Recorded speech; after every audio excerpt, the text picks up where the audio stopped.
महाविकास अघाड़ी के हाथों से महाराष्ट्र की सत्ता जाते ही एनसीपी प्रमुख शरद पवार और शिवसेना सांसद संजय राउत की मुश्किलें बढ़ गई हैं। अब नई सरकार के निशाने पर हैं शरद पवार, जिन्हें इनकम टैक्स का नोटिस मिल चुका है, तो वहीं संजय राउत की आज ईडी के सामने पेशी हुई। खबरों की माने तो आने वाले दिन एमबीए में शामिल और नेताओं पर भी ईडी की गाज गिर सकती है। क्या है पूरी खबर, देखते हैं ये रिपोर्ट। महाराष्ट्र में 10 दिनों तक चले सियासी ड्रामे के क्लाइमेक्स में जीत बीजेपी और शिवसेना के बागियों की हुई, लेकिन एकनाथ शिंदे के सीएम बनते ही महाविकास अघाड़ी सरकार में शामिल नेता ईडी और आयकर विभाग के निशाने पर आ गए हैं।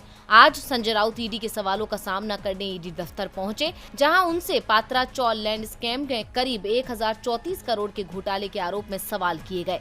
अब तक इस मामले में ईडी संजय राउत के सहयोगी प्रवीण राउत की 9 करोड़ रुपए और संजय राउत की पत्नी वर्षा की 2 करोड़ रुपए की संपत्ति जब्त कर चुकी है।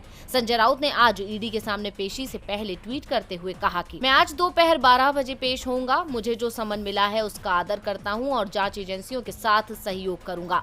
मैं शिव सैनिक कार्यकर्ताओं से अपील करता हूं कि वो ईडी ऑफिस के बाहर इकट्ठा ना हो। दूसरी तरफ महाराष्ट्र में सरकार जाते ही एनसीपी की भी मुश्किलें बढ़ गई हैं। एनसीपी अध्यक्ष शरद पवार को इनकम टैक्स ने नोटिस भेजा है। चुनावी हलफनामों में गलत जानकारी देने का आरोप लगा है। हालांकि आयकर विभाग मुंबई ने इस बारे में अभी तक नोटिस का खंडन नहीं किया। एनसीपी के प्रवक्ता महेश भारत तपासे ने खुद ट्वीट कर इसकी जानकारी दी। शरद पवार ने कहा कि इस सिस्टम का इस्तेमाल अलग अलग राजनीतिक विचारों वाले लोगों के लिए किया जाता है। मुझे इनकम टैक्स डिपार्टमेंट से एक लव लेटर मिला है। इस नोटिस में 2004 के लोकसभा चुनाव लड़ने के दौरान हलफनामे में दी जानकारी की जांच कर रहे हैं। साथ ही कहा कि मैं 2009 में लोकसभा के लिए खड़ा हुआ था। 2009 के बाद मैं 2014 के राज्यसभा चुनाव के लिए खड़ा हुआ था और अब 2020 के राज्यसभा चुनाव के हलफनामे के संबंध में नोटिस भी आया है।